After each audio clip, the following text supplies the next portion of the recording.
আপনার আপনার পিতামাতার জন্য আপনার হুজুরদেরকে দিয়ে তেলাওয়াত করার প্রয়োজন না। আজকে যখন আমরা তখন মসজিদে কোরআন তেলাওয়াতের সন্তান তেলাওয়াত করতে পারে, ঠিক না? এখন হবে আমার ইমামতি, জানাজার ইমামতি আমার সন্তান আমার ইমামতি করবে, এরকম আমরা চাই কিনা বলেন? আমরা এরকম সন্তান আমরা চাই কিনা?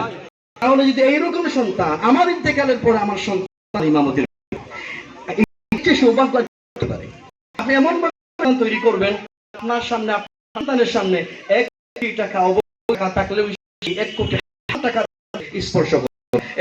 আমরা চাই সন্তান, আমরা চাই শরীফ মতো আমরা চাই, যারা শর্তে দেশের এদেশের সার্বভৌমত্বের সাথে জীবন করে দিয়েছে, যারা ভারতের আধিপত্যে যারা অবস্থান গ্রহণ করে, এরকম সন্তান চাই কিনা বলেন?